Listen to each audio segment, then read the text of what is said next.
Paz y bien, hermanos. Jesús que trae vida.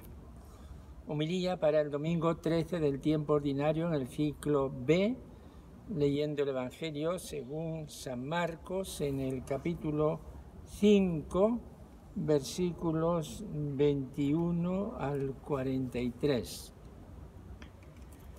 Jesús atravesó de nuevo en barca a la otra orilla. Se le reunió mucha gente a su alrededor y se quedó junto al mar. Se acercó un jefe de la sinagoga que se llamaba Jairo y al verlo se echó a sus pies rogándole con insistencia: «Mi niña está en las últimas, ven, impón las manos sobre ella para que se cure y viva». Se fue con él y lo seguía mucha gente que lo apretujaba. Había una mujer que padecía flujos de sangre desde hacía 12 años. Había sufrido mucho a manos de los médicos y se había gastado en eso toda su fortuna, pero en vez de mejorar se había puesto peor. Oyó hablar de Jesús y acercándose por detrás entre la gente le tocó el manto, pensando: con solo tocarle el manto curaré. Inmediatamente se secó la fuente de sus hemorragias y notó que su cuerpo estaba curado. Jesús, notando que había salido fuerza de él, se volvió enseguida en medio de la gente y preguntaba: ¿quién me ha tocado el manto? Los discípulos le contestaban: ¿ves cómo te apretuja la gente y preguntas quién me ha tocado el manto? ¿Quién me ha tocado? Él seguía mirando alrededor para ver a la que había hecho esto. La mujer se acercó asustada y temblorosa al comprender lo que le había ocurrido, se le echó a los pies y le confesó toda la verdad. Él le dice: hija, tu fe te ha salvado, vete en paz y queda curada de tu enfermedad. Todavía estaba hablando cuando llegaron de casa del jefe de la sinagoga para decirle: tu hija ha muerto, ¿para qué molestar más al maestro? Jesús alcanzó a oír lo que hablaban y le dijo al jefe de la sinagoga: no temas, basta que tengas fe. No permitió que la acompañara nadie más que Pedro, Santiago y Juan, el hermano de Santiago. Llegan a casa del jefe de la sinagoga y encuentra el alboroto de los que lloraban y se lamentaban a gritos. Y después de entrar les dijo: ¿qué estrépito y qué llanto son esos? La niña no está muerta, está dormida. Se reían de él. Pero él los echó fuera a todos y con el padre y la madre de la niña y sus acompañantes entró donde estaba la niña. La cogió de la mano y le dijo: Talita cummi, que significa: contigo hablo, niña, levántate. La niña se levantó inmediatamente y echó a andar. Tenía 12 años y quedaron fuera de sí llenos de estupor. Les insistió en que nadie se enterase y les dijo que dieran de comer a la niña. Palabra del Señor.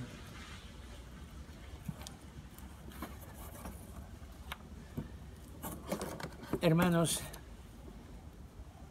este es uno de los evangelios más largos que leemos durante el año, los domingos.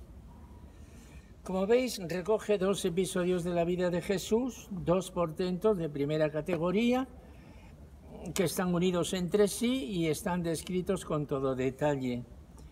Y en esos detalles se percibe la satisfacción del evangelista, que va a compartir con sus lectores cristianos.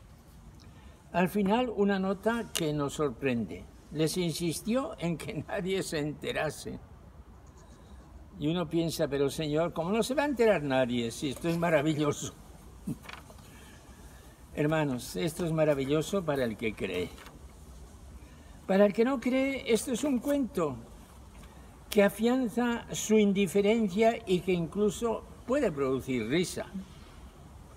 Pero nosotros cristianos leemos el Evangelio como creyentes.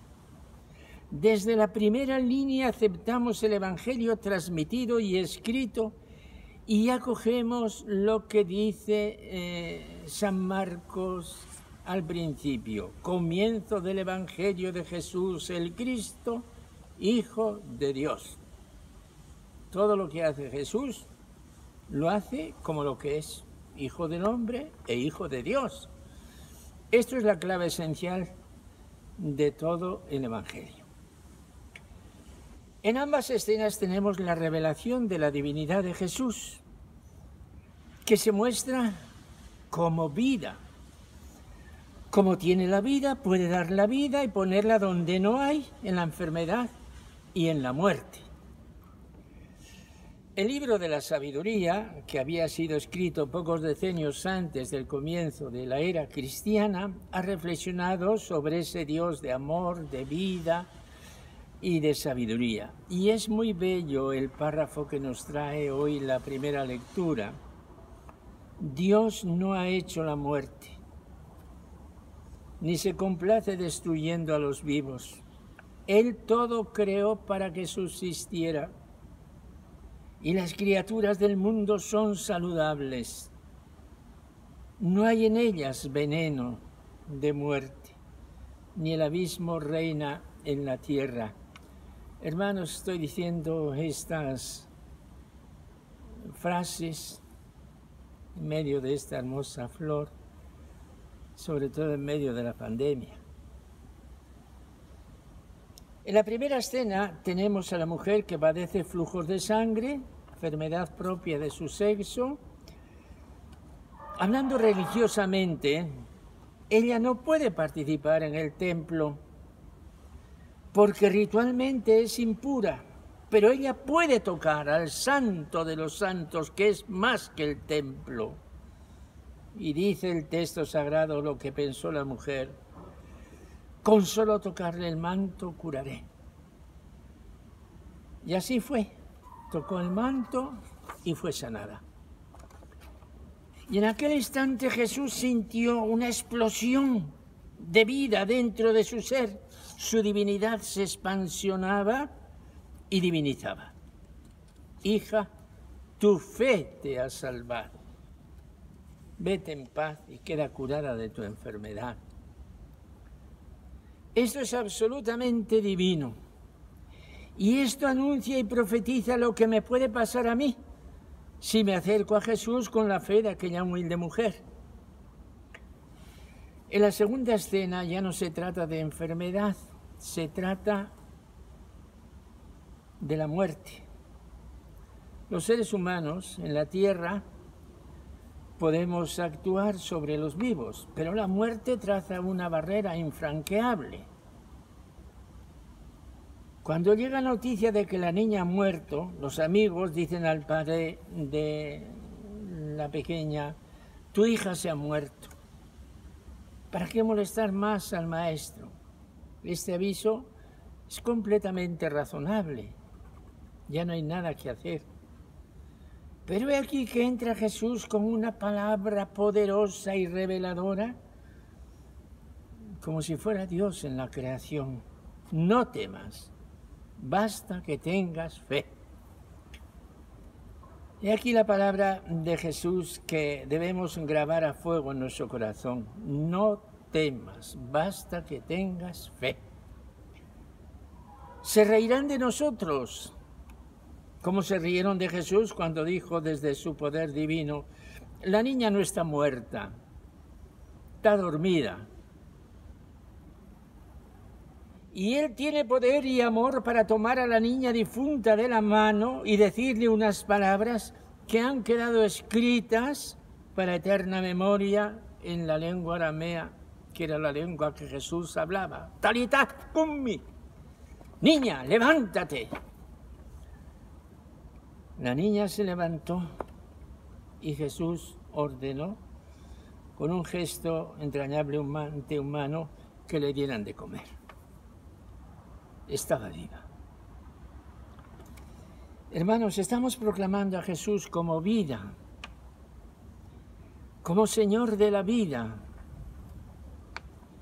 A ese Jesús a quien San Pablo, con una expresión de gran fuerza teológica, lo ha definido así, la segunda lectura.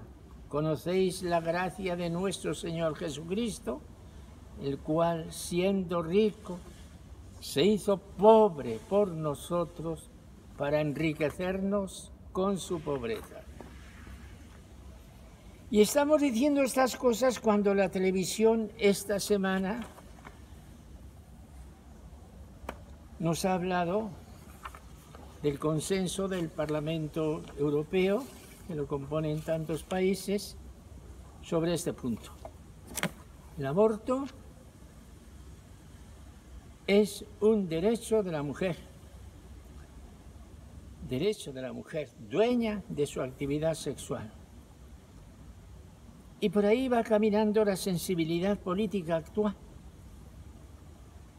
De hecho, entre nosotros mismos, nuestra patria, aquí en España, en la última estadística del Ministerio de Sanidad se registraron el último año recensionado, año 2019, en España 99.149 abortos legales,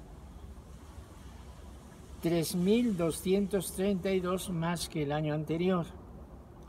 Y la gran mayoría no por malformación del feto, por el simple derecho de la madre. Dios no puede bendecir de ninguna manera esa realidad de que 90.000 criaturas que tenían derecho a haber nacido, se les haya cerrado la puerta para venir a su casa y traernos la alegría de la vida. Es que Dios no existe. Y la mujer puede hacer lo que quiera con su cuerpo, que es suyo. Este es el asunto. Hermanos, ¿existe o no existe Dios? Y si Dios existe, ¿tiene derecho o no tiene derecho sobre ese embrión que es el cuerpecito de un ser humano? ¿Dios tiene derecho o no tiene derecho? Vamos a terminar, como es nuestra costumbre, con una plegaria a Jesús. Señor Jesús, tú eres el Dios de la vida y te damos gracias por haber dado vida a esa mujer del Evangelio, a esas dos mujeres, a la enferma y a la difunta, porque las amabas y amas la vida. Danos también a nosotros vida y haznos defensores de la vida. Amén. Hermanos, paz y bien, hermoso domingo, día de la resurrección y de la vida, hermoso domingo como día del Señor.